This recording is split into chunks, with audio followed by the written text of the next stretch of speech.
Barrial gets it back. Here's Junior Moreno. Back for Barrial. Alvaro Barrial goes for goal!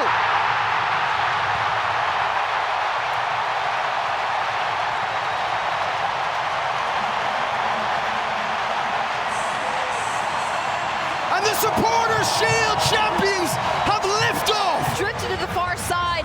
What a beautiful touch by Baji. Another one-time touch by Barrial, and then he continues to run. You're thinking left foot from that angle against Cornell. That's going to curl away from the keeper and outside the post. But instead, he just picks that spot perfectly. What a ball. Perfectly weighted by Moreno to find him in stride. Inside of the left boot. Far side. Cushions it down. Deflected effort. Pinball in the area. Wobodo away. And the header back may fall short. There goes Baji. Out comes Cornell. Falls to Lucho Acosta. Goal!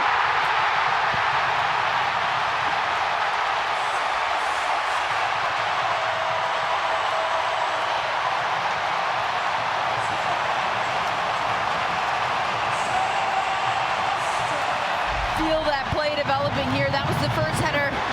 One, and then the block clearance, another header. And how about that? Wobodo just does whatever he can to get it out of danger. The header goes back, not enough on it, and Baji reads it all the way, puts the effort in, forces Cornell into a tricky decision there. And the second it falls to Acosta. He's got one thing on his mind. He's finding the back of the net to put Cincinnati up 2-0. An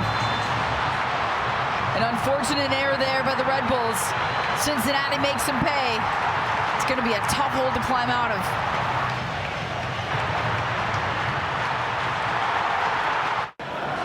Lovely pass from Brandon Vasquez. Yuya Kubo just pushed off the ball there from Reyes. But Lucho Acosta has it. Alvaro Barrial can wrap it up!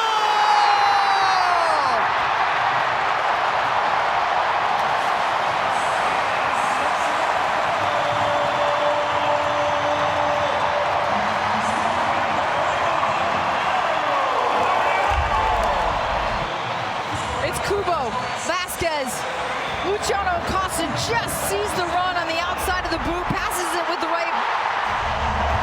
And how about Barrial? How clever.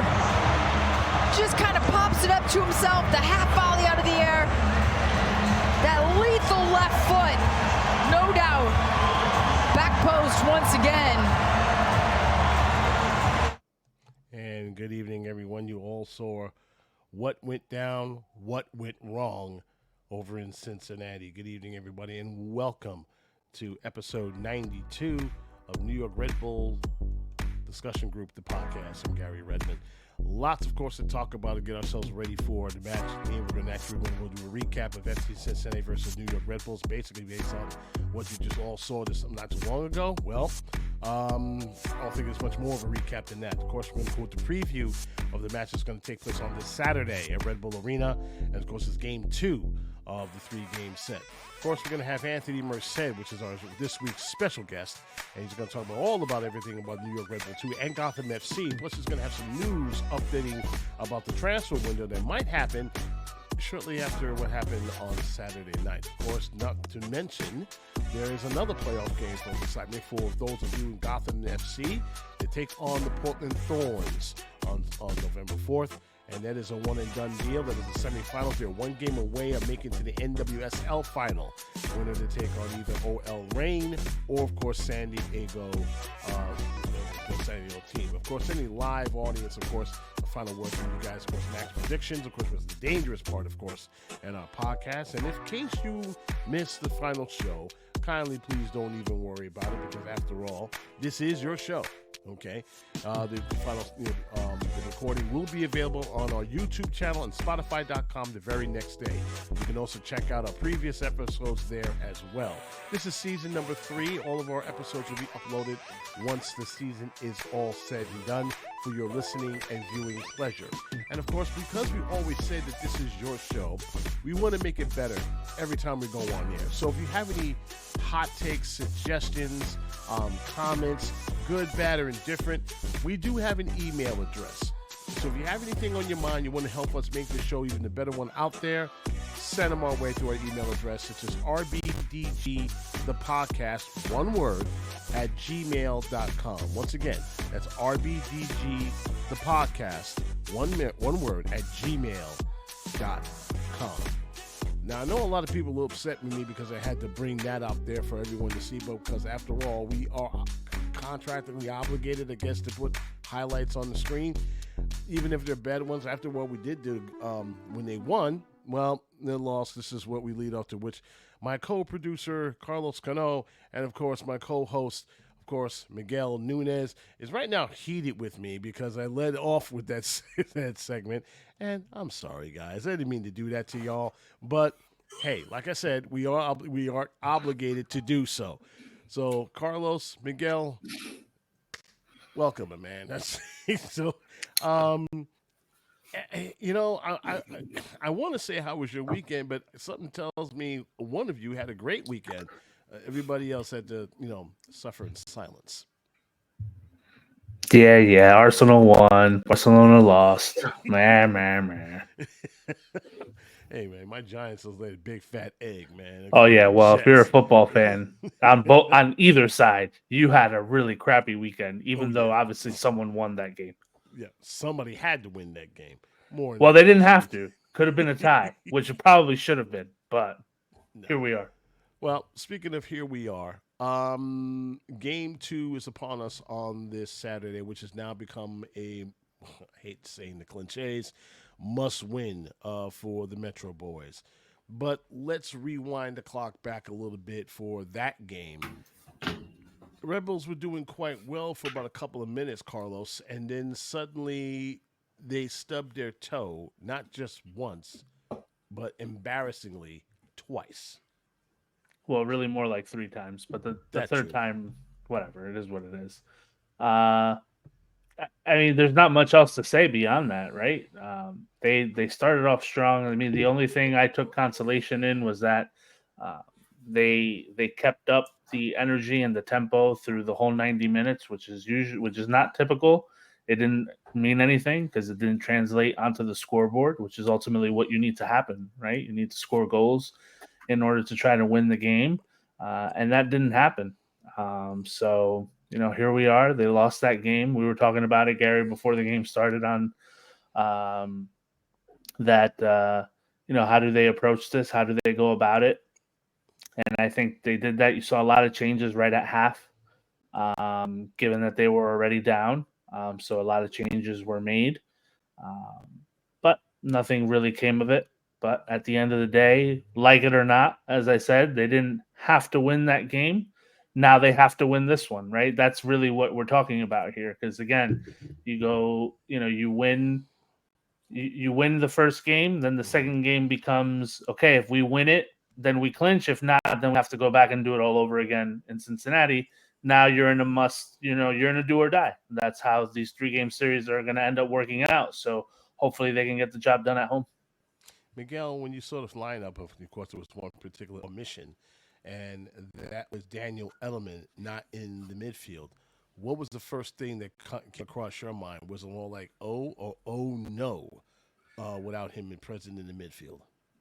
Well, obviously, he's been one of our really good players over this run, little run that we've been on. Okay, but I didn't think it was gonna be a major thing, but it turned out to be a major thing. Okay, and let me just say this, Gary. We were speaking about this before.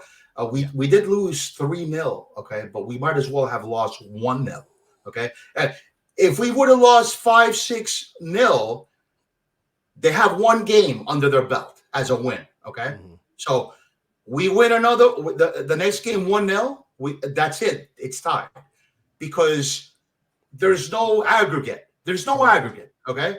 They could have 10 goals in favor and we could have 2 goals in favor. And we're going through if we win those 2 games. Okay. So, it's not dire, but we have to win the next game. Okay. And I'm sorry, is Edelman, is he going to be back next weekend? I don't know. We're hoping so. This is something we're going to be asking him in the media availability in about a couple of days. as far as his health is concerned. I didn't think Yearwood was a bad choice, but as we've seen over and over and over again, when it comes to anything defensive, that's not Yearwood's game. He's always on the offensive foot. And yeah, but who's after him, Gary? not Like much. Wiki I mean, Carmona? Or yeah, I mean, you know. really not much. Listen, there wasn't much to Yearwood's game on either side. He's a liability on defense. He's not very good on the attack. I mean, and granted, you could attribute that to him not having minutes and not playing consistently, but he just didn't look in good form. Yeah. You're And let me kind of just hoping that maybe you pick up some lightning in a bottle and maybe he did something, but he just wasn't very good. And of course, let me just put it out there, Gary. Mhm. In those highlights that you showed, we didn't show the massive chance that Luquinhas had before there was any scoring. Okay, and we that should have been buried. We should have been up 1-0. That was what did I say in the game thread, Carlos? Missed opportunities, mistakes. Okay, that pretty much summed it up that way. I mean, you gotta take that one. Okay, that's the one you gotta take. That's why you get paid the DP bucks to have that opportunity right in front of goal, like 10 yards off. Was it even less than 10 yards? Stick it in, and we're up 1-0. Can we hold on? I don't know. Maybe we can get a draw and then go some penalty kicks and we win anyway. I don't know. Okay, but you gotta take that chance. Okay, those. You know what? And that's another thing. That was the best chance that we had to score. And pretty much that was the only chance. Because after that, there were like half chances. That was the greatest chance. I think Elias Manuel had another one, but it was like a half chance, Gary. Okay. And you can, those two, second and third goal, those Reyes howlers, both of them on Reyes. Okay. But it didn't matter because we couldn't stick one in the net. Thank you very much. Well, you know what they say in the playoffs, boys. The playoffs exposes teams, and this team was exposed. But then again, it shouldn't come to a surprise to anyone, and I mean anyone. We knew this team coming in was playing with house money. And after the game that we had against Charlotte, I was a bit concerned. I was like, okay, can we keep this up against a team with higher quality like FC Cincinnati? And we've all saw the result. And the answer is nope. Where one mistake and things start to snowball downhill for the Red Bulls. If you're the fans of this team, do you go to the stadium hoping for a miracle, or do you just simply wave the white flag and just call it a bus? I'm also talking to the folks that, on the live audience right now. Good evening, everybody. Glad to see you guys here tonight. What's your thought? I mean, you guys have hope for Saturday. By the way, the kickoff is at 7 o'clock, not 8 p.m., as I keep hearing in the interwebs for some silly reason. It's at 7 p.m. It says 7 p.m. Yeah. Is it 7 p.m.? Right. Okay. I don't know all why right. people start saying 8. I have no idea. Don't show up at 8 o'clock. All right. Yeah, don't. Well, God Showing up forbid at they halftime. do. God forbid they have consistent kickoff times for these playoff games. Yeah, Lord We can knows. start there. Yeah, and Gary, we won't be waving the white flags. I'll be there at the game. I won't be waving the white flag. I'll be waving the white handkerchief like this. Okay. Yeah. Thank you. I mean, well, of course, most folks are hoping for a miracle. Here's what I'm hoping for. I'm hoping for mistake-free football. Okay, because that's the only way. To me, I know that to me, this is the only way you're going to beat this squad. Okay, don't make dumb mistakes. Because this team can able to make mistakes on their own. As I said, they're good, they're deep, but they're not perfect. I counted how many turnovers that midfield was handing the ball over to the Red Bulls. And the thing that was pulling my hair out, that's probably the reason why I have no hair, was the fact that the Red Bulls didn't cash it in. It was like, okay, you can have the ball, okay, and you stood around trying to figure out what to do with it. That definitely becomes a factor coming in. Plus, the Red Bulls came in, no excuses. They came in playing basically their third game in 7 days. So there's a little bit of fatigue, and of course the coach decided to rotate the players somewhat to keep them fresh and somewhat. But now that first game is out of it, you're not playing another game until Saturday. So you come home, you lick your wounds, and you get ready for game 2. Meanwhile, FC Cincinnati's in the catbird seat. They're feeling pride and good and everything else. They know they can roll into RBA and waste you. Okay, they're not afraid of coming into Cathedral. Hell, they're going to bring in 2,000 of their fans to make it noisier than usual. But it's up to the Red Bulls now. It's up to them to show that they still belong. I think they have a slight chance above many, but they have to prove it to the fans here. And so my question to folks that in the audience tonight: we got a chance or not? And right now, somebody should bust out the rally towel. Vincent Escobar, our good friend here, is just basically saying, "Hey, I think they'll win Saturday, but it's going to be ugly and then get eliminated in the third game." Well, that's the scenario, right, boys? We want to win game 2. We want to win game 2 by hook or crook. Okay. Yeah. I think they're capable of doing it, but in order we gotta win that second game, Gary. First for that to happen, they gotta never mind winning the second game. How about capitalizing on those chances that you had in the game 1? Okay, you can't be just hitting the bar and well, of course you're gonna hit the bar and everything else, but you have to tip the game in your favor at home against an opponent they know they can beat you. Remember, this is almost the same squad that snuffed out your lights last year. Okay, so they're not afraid of rolling into RBA. So Carlos, Miguel, if you're the Red Bulls, what are you doing? What are you planning to do? I'll just leave you with that question. You got to capitalize on the chances. I mean, I don't know that from a tactical standpoint that there's a ton that needs to be done differently. Right. Because I think when we saw them at their best during that game, it was doing what they do, what got them to the dance in the first place, pressing high. The set piece opportunities came, they were there, they just couldn't capitalize on them. And then the other part too, and it's the part where we kind of underlie because they had so many chances and didn't capitalize on them. But we've always said this, right? This team likes to play that high press, which makes you vulnerable on the counter. And so the defense has to be picture perfect. And definitely wasn't last night. Those first 2 goals obviously come off, the first one is definitely, again, a lack of discipline on the defense. Mm-hmm. There was a discussion in the thread yesterday during the game. Is that on Cornell? I didn't think so. No, it's not. Angle. That's not on Cornell. That's on the back line. Who let Barrial slip through. The second goal is another one where it's like, okay, if Cornell doesn't come out, he's stuck 1v1. Does that end up differently if he doesn't come out and make that play? But again, it's sloppy defense because Lucho's wide open in space and just has to make the chip right from he was probably 30 yards out. I mean, he did the right thing. It's hard to say. He did the right thing. He came out. I thought he did the right thing also. Yeah, he did the right thing. It was unlucky that the ball just went to the feet of the MVP of the whole league. Okay. See, that's the part. Like nothing. Okay. That's the part where I don't think it's unlucky. Again, I think that's where the defense again slipped up because there was nobody there. There was no one there except Lucho. Yeah. And then from there, it's again, it's a quality chip. Like you gotta make that. If you're the potential MVP of the league, you have to make that chip, right? Yeah, that's the MVP. I'm sorry. Come on.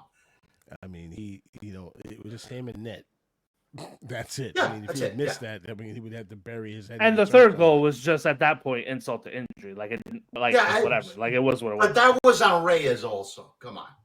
I mean, what the hell was that? And then Acosta, again, with a picture-perfect ball, okay? That was Pibe Valderrama-like, okay? Yeah. And then, boom, Okay. Yeah, serve Now- on the plate. I mean, we wish we had passes from the midfield like that, but Oh, we don't. We wish, but that if was you can- if Bukayo you- Saka like. Okay. Yeah, if you're able to deliver balls like that from the midfield right at the feet of your forwards, and they become even more dangerous if they make that timing run. Which you're right, Carlos. You know, it's like you're forcing the defense basically, you know, to be on your toes when you have to deal with guys like that. And the coach even said so, you know, during the media availability about Barriel. He's dangerous. Okay, and you really got to keep him in the box, and they did. For about 26 minutes. Yeah. That's a future Argentine national team player. Okay. Yeah. I mean, Yeah. you had him in the box for 28 minutes, but then minute 29, it just simply fell apart. I mean, you know, this is, and I hate harping on it. I know everyone wants to focus on the referees. Yeah. Okay. Certain guys should have gotten a red card. I felt there was a punch in the chest to Nealis. The refs didn't think so, but But there was no hand to the throat. Okay, right. So I would mean, let that go myself. Okay, yeah, so I mean, there was nothing. I didn't see anything. I saw something, like a slap and a full blown punch. But if the refs didn't see it, hey, they're not going to call it. And so, you want to blame. I mean, fans blaming the refs at this point is kind of silly. Okay, you have a team that cannot score very often. They're not very consistent with the offense, and so when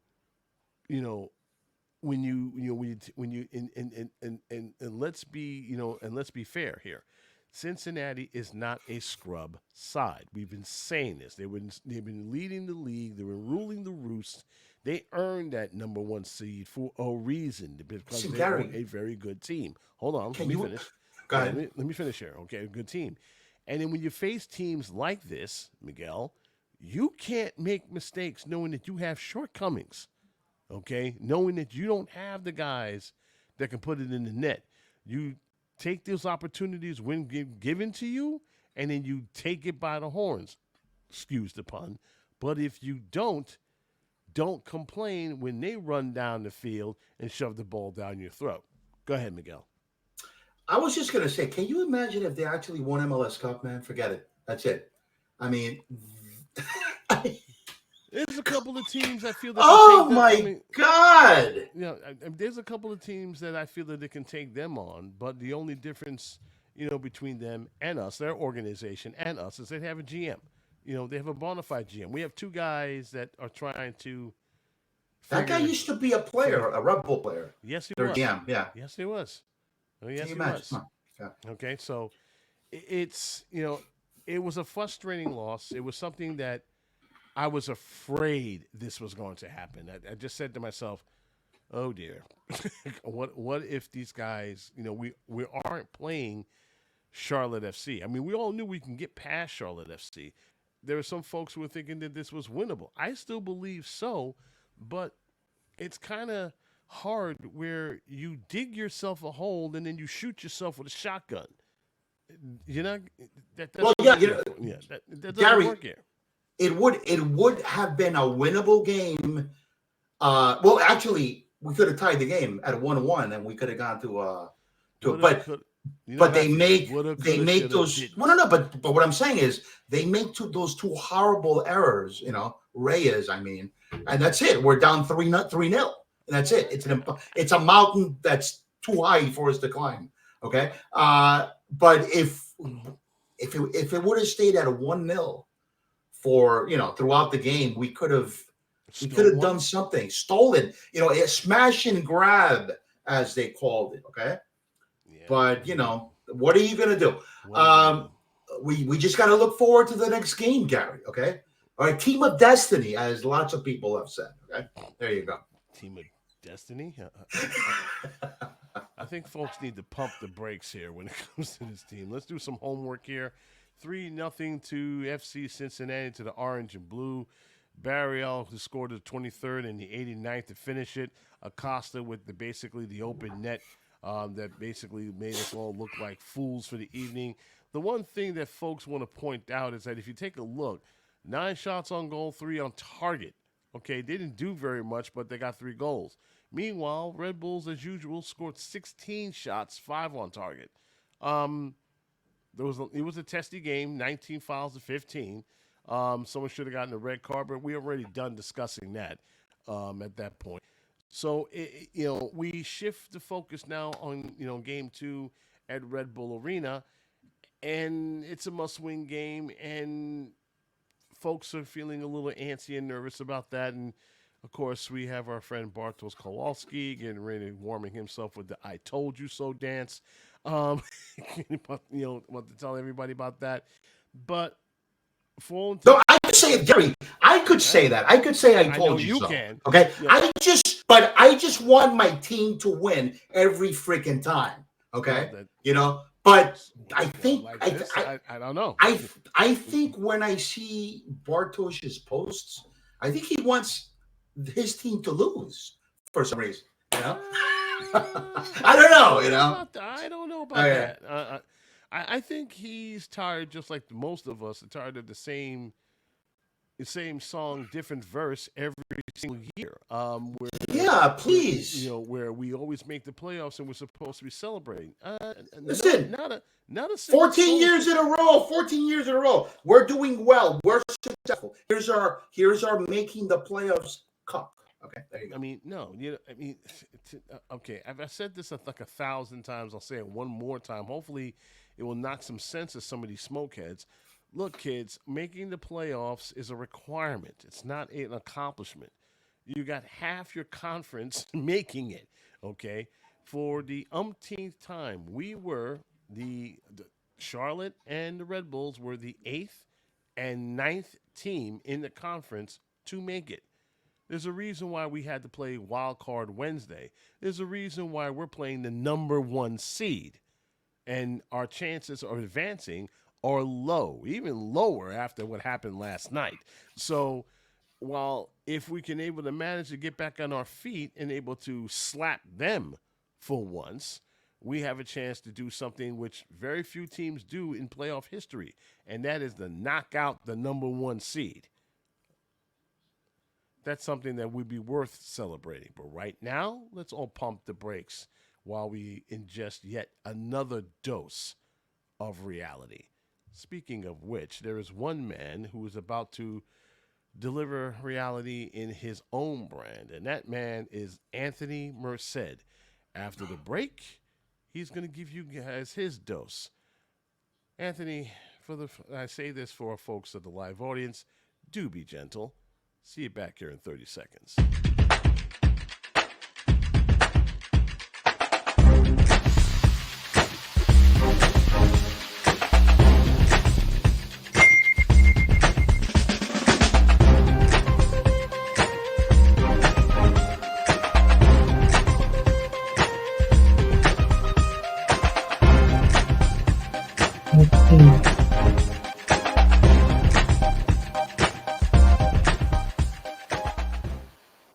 Right back on time, and as usual, post at the end of the month is one another.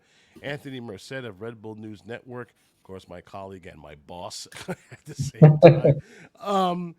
Anthony, we talked about this a little bit before the match. As a matter of fact, shortly after the media availability, and you didn't think that this. I mean, did you think that this game would end up the way it did?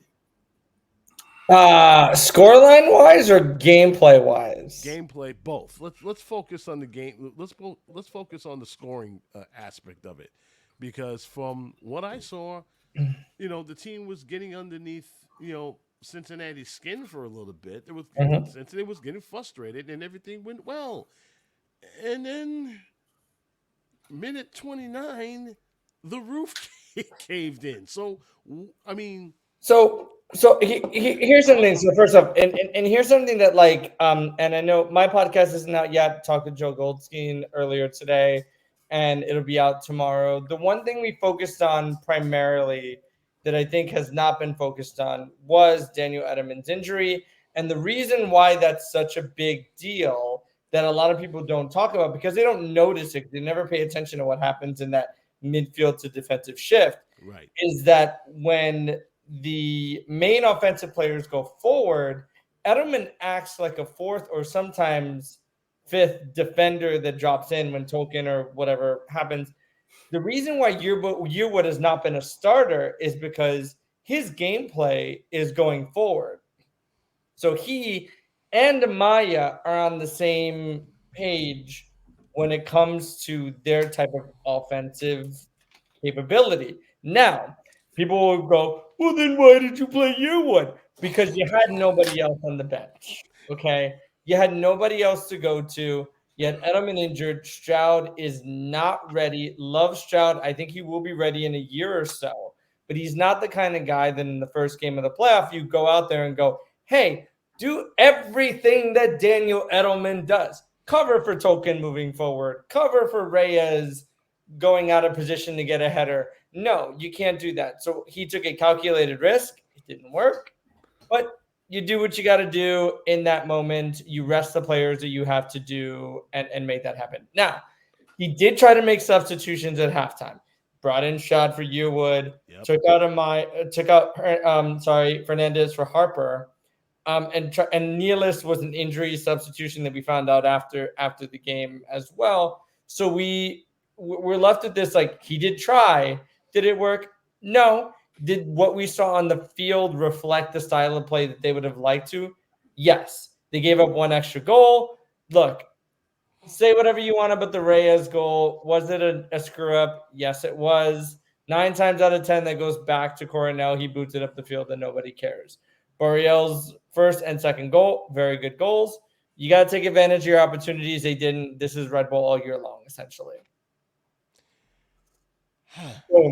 And he puts a bow Anthony. And he puts a bow tie on it. Anthony. Yeah, what's up? How old is Daniel Edelman again, please? Why does that matter? No, because we don't have. Why does it matter? Because you don't have anybody on the bench to come on and do something like what he does. No one in MLS that's criminal. No one in Major League Soccer has anyone to replace the guy that does the job best in any position. That is he's the kid. That is a lot of Major League Soccer. Has he graduated from high school yet? I mean, come on. Okay. Come on, what? This is my point. I just want to say something here. Nobody complained about Adams' age when he was out there rolling the field. No. So the age isn't the issue. No. The age is not the issue. The issue is, look, the issue is the fact, and look, you can talk about, they got rid of Caceres when they did, but the truth is, Edelman did not do what Caceres did. Caceres was very much a moving forward midfielder. Edelman is not. Edelman, when he came into this team, did something that no one else has been able to do for quite some time, which is shore up the defensive midfield role of this team. Now, he was hurt. That happens. And it happens in a week where they only had 3 days to prepare for the next game. Major League Soccer does not have depth. No team. There's not a single team in this league that has the depth to replace a player that is so essential on that level, where you would expect you could get away with it maybe, but in a game where everyone is on their level, you're just not going to get away with that in Major League Soccer. Yeah, but you know what? It just seems bonkers to me that. What part seems bonkers? No, like he's the best kid. He's the best guy we have, and in that role. In that role. I can't imagine. It just seems bonkers to me that we don't have that depth. Okay. No one does. No one does. Okay. No one in the entire league has that kind of thing. Look at every roster like we have. We've looked at every roster, okay? And this is some of the things that I wish the Red Bulls would able to do, at least in an half sense, at least to have some sort of quality, and I said this during the thread, Carlos. Imagine you having an embarrassment of riches when you have been able to bring Budapensa off the bench and to harass you. This is what I'm talking about. Quality guys off the bench, where I'm not knocking any of the guys that we have, but they're not at that level that FC Cincinnati has. So their GM or whoever their sporting director is, I forgot his name, whoever their sporting director is, his name, he drafted well. He picked well. And they were able to get guys seemingly from left field, where in New York, where you figure that you have some of all the resources, you can't seem to do the same. I mean, well, no, but let's be very clear about something, right? Okay. Luciano Acosta, when he was at DC and he went to Europe, no one was crawling at his feet to have him come back. Nobody cared about that, right? That guy made himself an MVP. When he was coming back to the league, which is the reason why I respect the living hell out of him. He's a self-made MVP. There is a level of, and with all due respect to every MLS team, there is a level of dumpster diving that has to happen. And sometimes you get lucky and sometimes you don't. Red Bulls got lucky with Bradley Wright Phillips. Not say, one of the greatest players ever in this league. Lucio Acosta is one of those things. When he left, everybody said, oh, it's because Wayne Rooney is giving him service. It's because, Areola is giving him crosses. Nobody cared. Now he comes back and he's an MVP. It is never just, it's not as simple as, oh, well, why didn't they see that guy? Everyone is rolling the dice on these guys and hoping that when they come in, they're going to be that guy. Red Bull did that with a few different guys. It didn't work out. It didn't. Gary, or yeah, what's up? As far as Luciano Acosta, right? When I used to watch him on DC United, and I would say stuff like, "Man, that's a guy we need on our roster, him or a guy like that." Okay, but you know what? You start speaking to people like on the discussion group. Oh, he's too short. Blah blah blah. I mean, the guy is the MLS MVP because of his skill. Okay. Yeah. PSG. He was about to go to PSG. But he didn't. Went wrong there. But he didn't. But Neymar got hurt. They went over there, the DC United guys and him, medical for like 10 million. It didn't happen. But when PSG is looking at you to be on their team, come on, you're good. All right. Thank you. There are lots of guys in this Red Bull team that bigger teams than PSG are looking at.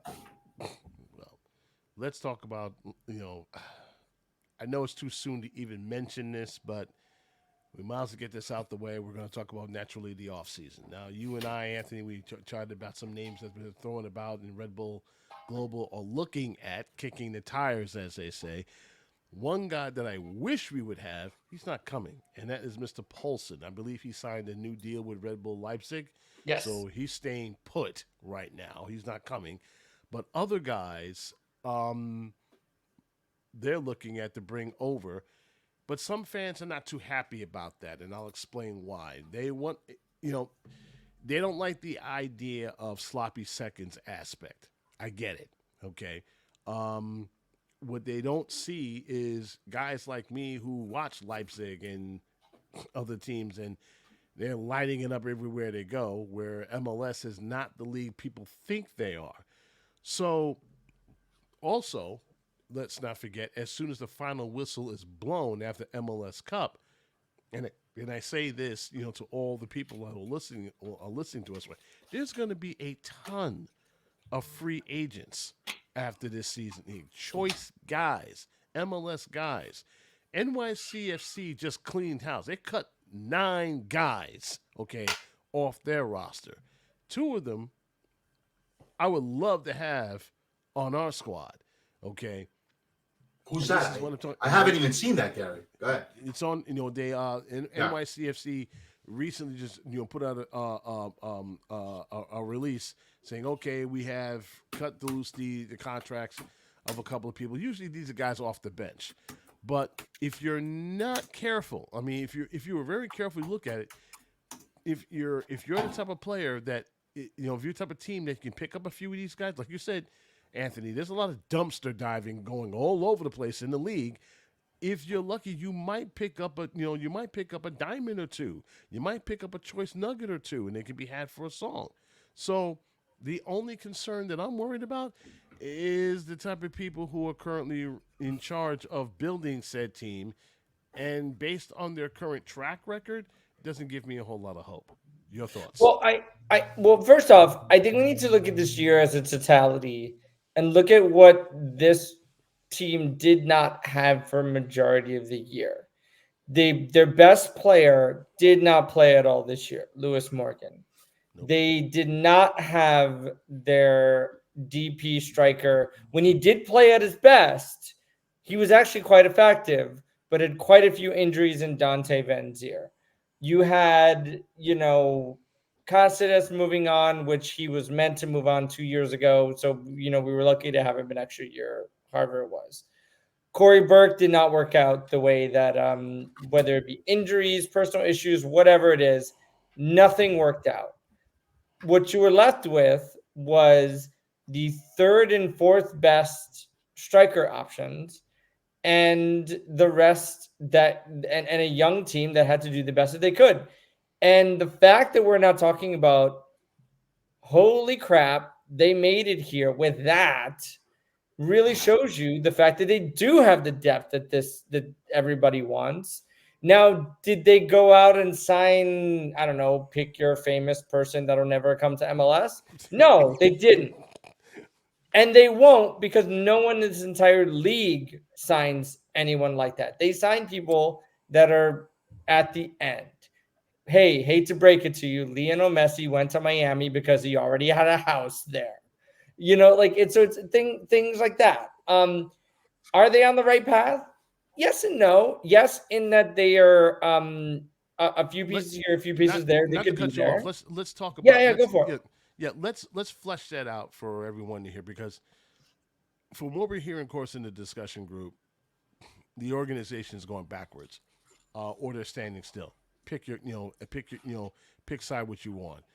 I tell people that, and I'll literally bet my check on this, saying, hey, at least they're doing something right. They're doing it in the development area, which is something they were supposed to do. The only thing they got an issue with is building a solid team for the first team.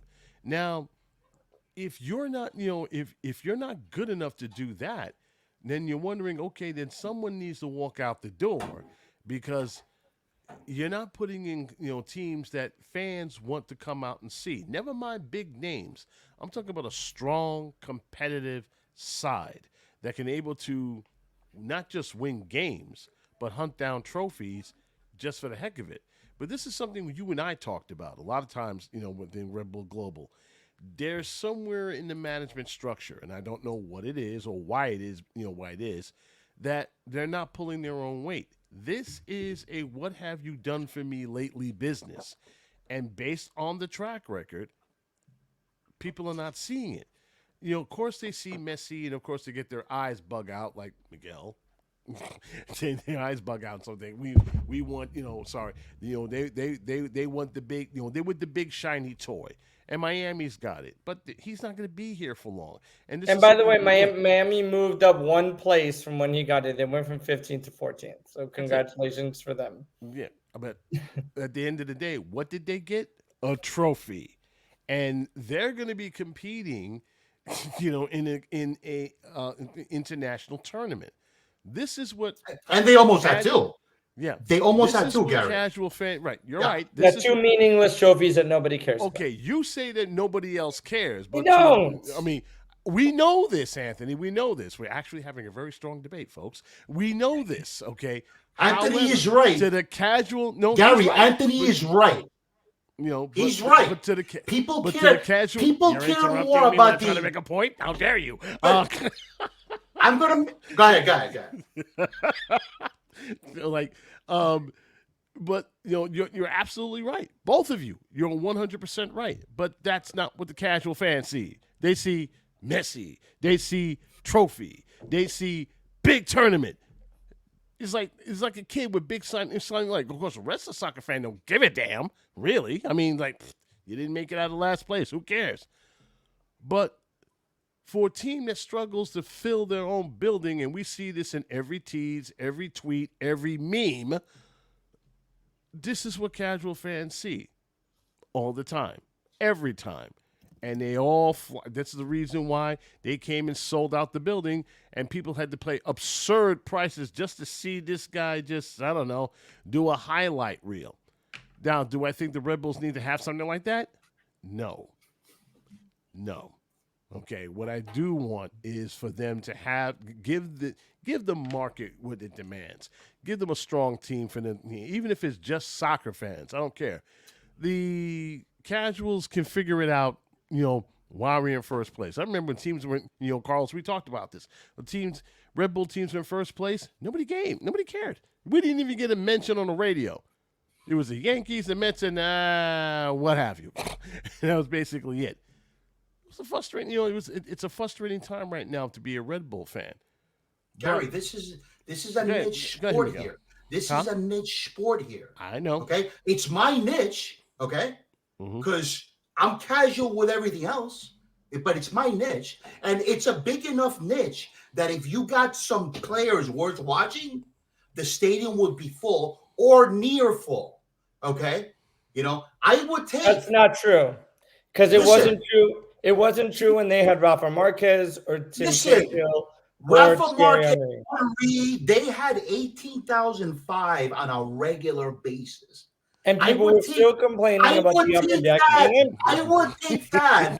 I would take that than the usual under 10K that we have. They have not had under 10K at any point. No. Announced. Okay. Now let me tell you this. No, aside from the US Open Cup, they have not had any under 10K performances. I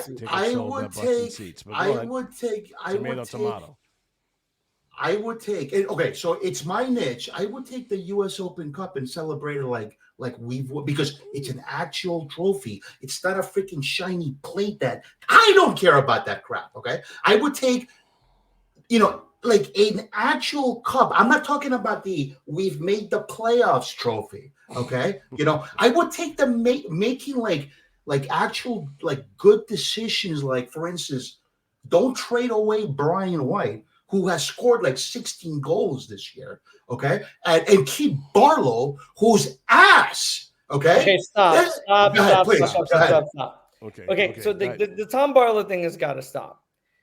Tom Barlow is playing the game that his coach wants him to play, which is not scoring goals, but essentially being the equivalent of a false nine. And what we've seen him do, especially in this last game, where he drifted out to the right for a majority of the game, was be the facilitator that this team did not have for a good majority of the game.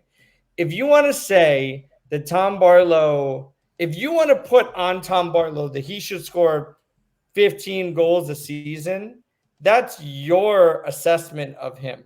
That is not the assessment of what, having talked to this staff, that they want of him. They say they're happy with his performance. Now, if you want to know where the goals should be coming from, look at Luquinhas, look at Benzier, look at Burke, look at all of these other guys. Look, if this team is healthy and everybody's on the field, Barlow is the super sub. But the issue is injuries all year long have made it that Barlow has been the guy that they've called on. And for what they've wanted him to do, he has been incredibly useful in that position. Has he been perfect? No. But has he been more than resourceful? Absolutely, yes. I agree. And this is why the coach called them one of the best number 9s in the league. Okay, he never called him the best number 9 in the league. One of the best. He agrees. He never called him one of the best number 9s in the league. I just disagree on such decisions. Okay. Now, would Brian White have thrived here? That was 3 years ago, dude. That's an eon ago. But look what he's doing now. Okay. But what does it matter? But Miguel, what does it matter? He's not here. He's not here. Who cares? It matters because to me, that's an idiotic decision. Okay. Decision when he left. Wait a minute. Yeah. When he left, he sucked in Vancouver. The scary judges of talent that we have here, okay, would let a player like that go. No one's talking about Brian White. No, I'm just saying. He's a guy that came out of. Wait. I think you got too many guys mixed up here. Has Brian White scored some? No. Let me finish. Has Brian White scored some goals? Yes. Yeah. Is he anywhere near the top 10 in the league? No. Okay. Not even close. And he was the same way when he was here. He would score a few goals here and there, and then he was milk carton. That's it. So he's progressed. when it comes to when it comes to other forwards, when it comes to players- forwards around here, to your Okay. point, when it Yeah. comes to forwards, you either need to meet or exceed BWP. It's that simple. That's And why if you're Barlow's not, here. That's why you're Corey garbage. Burke is here. That's why whoever the hell else is I mean, here. to Anthony's point, they have tried Okay. us. Okay, maybe this guy, maybe this guy, maybe this guy. I remember when they dropped $2 million on the guy by the name of Jorgensen, who Yeah. never Can escaped you imagine New that? York Red Bulls too. Can you imagine that? Okay, so The sporting scary directors, judges of talent that we have sporting right there. directors make these decisions. It is either feast or famine. What I Okay. really get annoyed about is people, just dropping bombs on Barlow. Like, okay, my wife left me. It's Barlow's fault. My dog bit me. It's Barlow's fault. My job fired me because I was wearing sneakers one day. It's Barlow's fault. The dude, and so, Gary, I don't understand it. Why is Barlow playing every day? Have you seen the bench lately? Have you taken a look at the bench But lately? you see, that's why Barlow's playing. Okay, Because have you we seen- have crap on the. No, we have nobody. But this is what You know? this is the same. I don't even make this argument That's anymore. How do you allow it? Because I'm dealing with knuckleheads who don't look at the team. Okay, they don't look at the team. They don't even bother. Okay. They don't even bother looking at the team. They don't see that our best offensive options are hurt. We just got back. We just got back Ngoma. Ngoma came back. That's a Yeah, plus. that's right. Yeah. First sighting in I don't know. It might be A 3 year. 4 months in the year. Hamstring injuries, which are ridiculously hard to heal. The last time they did a misdiagnosis, they had to fire the training staff because somebody thought it was a good idea to bring back the guy who was having hip problems to come in versus Philly, arguably a very physical team, for a cup of coffee, only to re-injure that when he was doing penalty kicks. Anthony, In some cases, it's not the players. I have a question. At that point, I have I a question opened. for Anthony. think we So we should- get off Yeah, this, okay, these- look. this nonsense. Yeah, let's of move 3 on. years Thank ago. you. Anthony, to me, where it starts is it starts in the front office, because I feel like if you look at the Red Bulls over a longer span of time, right? Let's say for numbers' sake, like 10 years, right? To me, the constant is a name that everyone knows that I'll keep nameless, right? ahead. And we all like to talk about him. Dennis Hamlet. I will say his name. So for me, right, and I think we've heard during the season, Mark the Grand Prix say changes are coming, big changes are coming, and I'm just like, all right, put your money where your mouth is. Like, what's going to happen, right? Do you think, or do you see that there are changes coming to this front office in this offseason, regardless of the result? Yes. So there have been changes in Red Bull Global.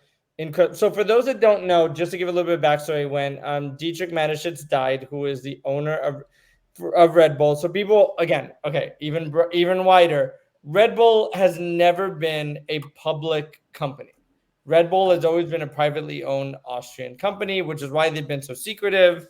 A lot of their money that they spend on sports have been very secretive. They move money around however way they want. Mario Gomez. So essentially, once Dietrich died, his son decided to split the sporting division into separate entities. The soccer side is now being headed by Mario Gomez. For those that don't remember, he is German national team, very famous Bayern Munich player. He did spend at the very least, I think it was 3 weeks here in New York. Took a very big liking to the team. There are changes coming to this team. They are very aware of what that is. How that is, and this is the frustrating part to both fans and journalists alike, we don't know. Red Bull is incredibly tight-lipped. There are things that have happened in the past that you don't know about, that they're not even going to tell you. They tell you nothing other than the facts that happen when they happen. So it does make it very frustrating. There are changes coming. There are investments that are being planned, very big investments. But when I say very big investments, people automatically think, well, you're going to sign Erling Haaland or something. No, that's not, like, things like that are not happening. but it's going to be significant investments in key areas that they think that are going to move this team forward, because they do see it as a very big entity. They see this as a bigger entity than Salzburg. Salzburg, whenever you hear them talk about it, they always say, yeah, that's great. They did great. But as long as they give a young player to Leipzig, that's all we care about. They don't say that about New York. They've never said that about New York. Nope. So they really want to make it happen here at meetings, at team league meetings. They've always been one of the loudest voices in the room. So there are things coming. Will it satisfy the fans? I don't know. We'll have to see. But they do plan on making major investments. It's something that we've always stated all along. It's like, okay, people want to scream Red Bull out, and of course that's their prerogative, and that's for a very good reason. But I always say, well, wait a minute. If Red Bull out is such a lousy company, how come things are working well in Leipzig? How come things are working well in Salzburg? How come things are working well in Bragantino? But all eyes are, of course, on, Harrison, and they're like, okay, what's going on with Harrison over here? Our formula is working in all the other teams, but you. Okay, let's send our guy down there. And we've seen Mario Gomez a lot in New York, okay, a lot. He's there to find out, okay, what's not happening in Harrison and report back to us, okay, which is probably the reason whenever he shows up, you see you see Hamlet all of a sudden, you see Schneider all of a sudden. Most of the time, you don't even see these guys buzzing anywhere near the press box or sitting just above it. But whenever he shows up, so do they. And it's like having the boss at a very big company coming over and going, okay, something's not happening here. Who do I got to cut? Who do I have to bring in? Whose butts I have to kick? And if you've been in the corporate realm like I have been, okay, these things do happen. So let's put that to an end right now. Gotham FC, ladies and gentlemen, they are in, okay, the semifinals, in case you want to know. They're going to take on Portland Thorns. Now, the last time these two teams squared off, and it's not the thing with Portland, I like them. Okay, I like them as a squad. I mean, they're this is going to be a tough match for these guys. They got past. I'm not putting anything past Gotham, because they went down to North Carolina and then wasted the Carolina Thorns on the road. Okay. So imagine these ladies, they're going to go into that that hotbed of hostility that is known as Providence Park, because they love their footy down over there. It doesn't matter if it's the Timbers or the Thorns. And they're going to try to eke out a win over there, where the Golden would be either taking on OL Reign or the San Diego Wave. One of the two. I'm thinking San Diego is going to be there when it's all said and done in their home court there. Anthony, you've been encasing Gotham FC for a couple of things. Wrote a couple of articles with them. What do you like about this team? What do you don't like about this team and their chances versus Portland on Sunday? So there's a tremendous amount to like about Gotham. A big turnaround. Last year, they were the last place team in the NWSL, did not make the playoffs. This year, the table was so stacked that 1 point meant the difference between fourth place, sixth place, third place. It was a really tight end of the season for them. Like I was there at the last game, and everybody in the press box was just watching the standings for decision day. Look, Coach Juan Carlos Amoros has really turned this team around. If you don't know who he is, he was an institution at Tottenham Hotspur Women for the last 10 plus years. Very few coaches that I've talked to will give you an interview where you feel warm and comfortable and are ready to just be like, he's just a guy that like wraps you in a blanket and puts you to bed, even in the most stressful situation. He's an absolutely wonderful and very warm human being. I mean, like it's really funny. Yes, we're used to the abrasiveness and of course with Struber, and you have this guy and he's like warm and fuzzy and stuff like that. That usually doesn't happen. I mean, I'm used to the angry snark from the Bruce. Yeah, 2 games ago, when they lost to Houston right before the last game of the season, all he could talk about was how his team dominated all the stats and thinking, you know what, you play this way every week, more than likely you'll win, but this week we didn't. And I was like, wow, like I want to play for this guy. Like that was his message. Like it's so great. They are missing pieces. They are not a complete team. To go from where they were last year to now has to be put into perspective. I would not be surprised to see them lose to Portland, but at the same time, there's a specialness about this team, about having Esther Gonzalez, even half of an Esther Gonzalez, who has been walking around with an ankle injury since the World Cup and still playing every game, and Lynn Williams, and obviously the hope of the final run of Ali Krieger, that you would hope that maybe they could make something special happen in Portland and go on to San Diego. But let's go Gotham. Well, let's go Gotham, because right now, it's Obi-Wan Kenobi, they're our only hope. And so we come to the dangerous part of our show, predictions. Carlos, we're going to start with you. Game 2, Saturday night at Red Bull Arena. Who you got and who you going for? I cannot root for my guys. I mean, we'll put game 1 in the rearview mirror. I think they win 1-0, and we go to game 3. We go back and we have to go to Cincinnati and get it done. Miguel, I got the same thing. I think we're going to win on Saturday. Backs against the wall time. Okay, we're at home. And, hopefully we'll have Daniel Edelman back. I don't know if that's possible, but I think we're going to get it done. And then it's 1 game at Cincinnati. Okay. Anthony, usually when you make these predictions, it's usually educated, and I'm the one sitting in the press box going, oh, no, he did it again. I know. My heart says this is going to be a 2-1 win, but I see this still being a Red Bull win, but I think it'll be a 1-1 after 90 minutes, and Red Bulls win on penalties. This may come as a shock to everyone, but I'm thinking the same mindset. Okay, I think, wow, this team, as inconsistent as they can be, when it really comes down to it, can really pull a rabbit out of a hat when need be. The coach said that this is a special team. What I mean by a special team is when you don't least expect it, they'll pull out a result.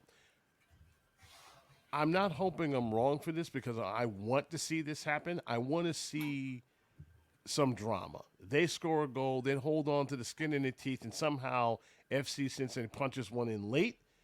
We go into penalty kicks, but I'm seeing a very different result.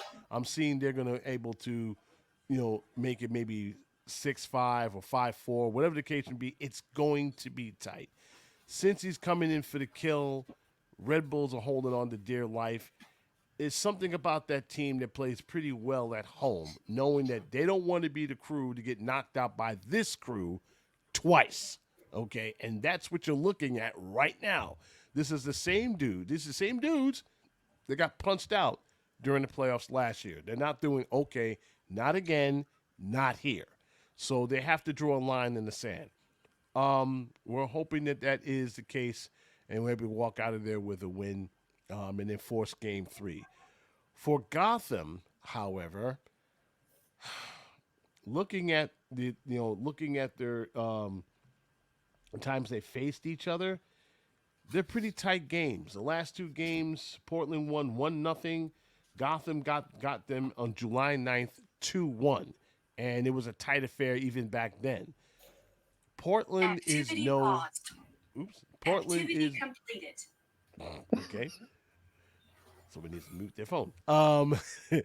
Portland is no joke, especially at home. They have slain teams. Even San Diego Wave, the number 1 team in the land as far as the women is concerned, they've slain teams at home. So they're no joke there. The one person they need to keep off is Hina Sujita. That girl can roll, okay? If they keep her quiet and the rest of her teammates, they got a chance. They don't, it's a long day. That said, I'm looking at a 2-0 loss for Gotham. Ooh. Yeah. I can't disagree with that. The one thing I will add to the whole Gotham Portland I thing. just want to say I hope I'm wrong. Yeah, I hope you're wrong too, I hope because I'm wrong. I will be going to that final no matter who's there in San Diego, which is what the final will be. Portland does have an ex-Gotham Sky Blue player, Rocky Rodriguez, who every time I've interviewed her or anything I've ever done is one of the most delightful human beings and one of the best players I've seen. So I won't be angry if Rocky gets another final because they won the title last year. But I hope that she is disappointed this year. I'm hoping for a Gotham 1-0 win. Miguel, I know you've seen this team on and off. What do you like about this squad? What concerns you against their face against Portland? Well, I think it's the home field advantage that Portland has. Okay, as you said before, it's a tough place to play. For both the MLS teams and the women's teams. Okay, so I can't see them winning there, Gary. Okay, I cannot see them win. I'm predicting a loss. No score, but you're predicting a loss. Well, I mean, you know what? It's a crapshoot with the scores. I don't like predicting scores. Win or a loss. I'm going to predict a loss. Thank you. And finally, Carlos, it's on you, man.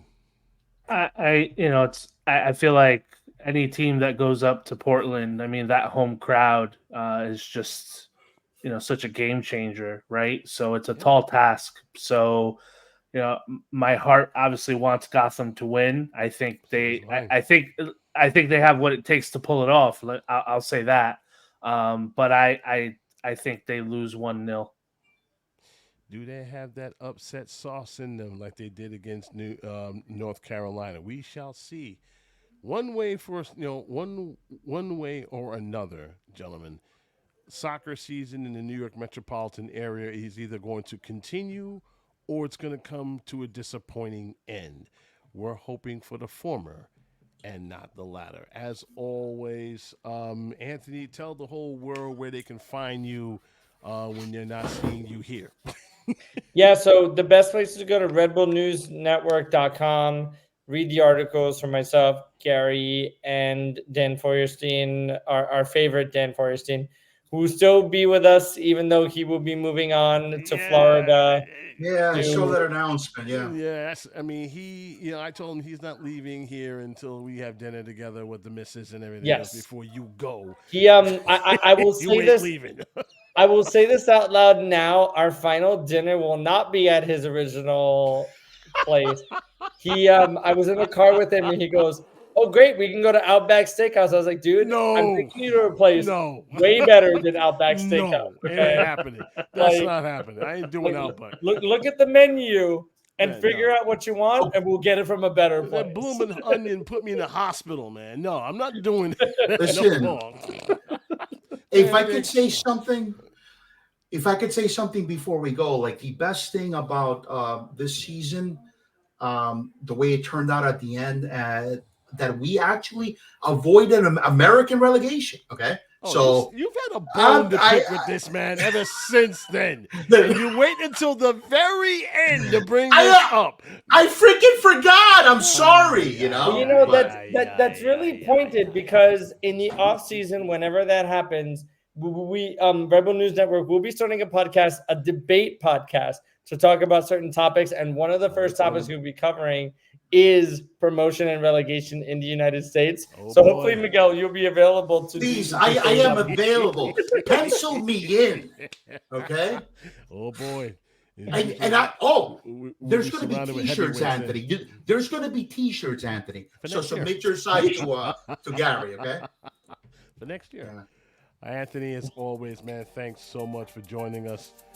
And so that ends episode 92 of New York Red Bull Discussion Group, the podcast. Remember, if you missed the live broadcast, you can always catch us, of course, on the YouTube channel and, of course, Spotify.com the very next day. And you can able to listen to us and, of course, read this one engine. Put that shirt down to your listening pleasure. We're hoping that there'll be more football after this weekend.